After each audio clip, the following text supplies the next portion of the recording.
Okay, let's look at how to add a file into Moodle.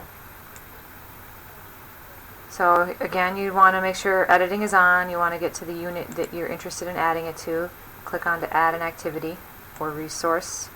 Down at the bottom of the resources are different from activities because they're things that students are not going to hand into you necessarily. They're things that they can open, they can read, they can access. Maybe they've got an outside assignment that they would submit in a different format, but they can't submit it directly via the resource. So in this case, we're going to add a file.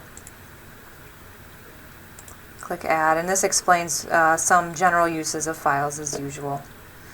So in this case, I'm going to provide a study guide for cell structures.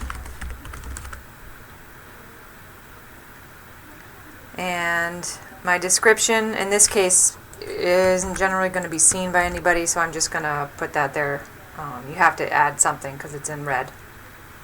I don't want it to be displayed on my page, but in this case I'm just going to simply attach a file. So in what I'm going to do is I'm going to click Add. I have this file, it's located on my hard drive, so I'm going to click Browse.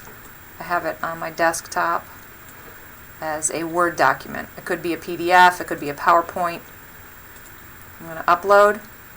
It's going to add it. You'll see it appear here. I could add more and continue adding, maybe if I had a number of files.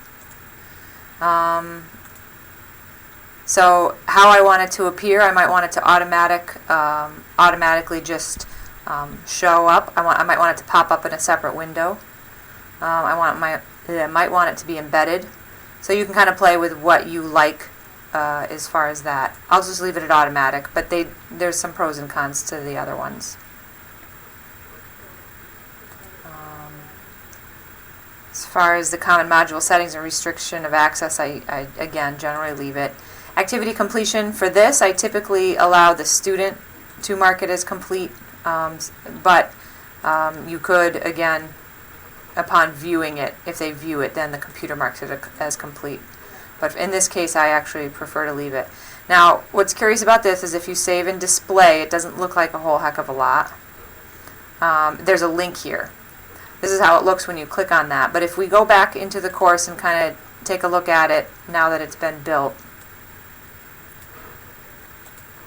you'll see that it's not just a link. It actually just opens it for you. I did click automatic. So if I'd clicked pop-up, it would have popped up in a new window. And so this is my study guide.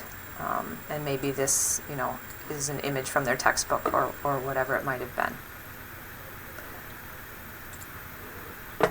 And again, I can go back in and edit it, duplicate it, move it, whatever I want to do. But that is an example of adding a file into Moodle.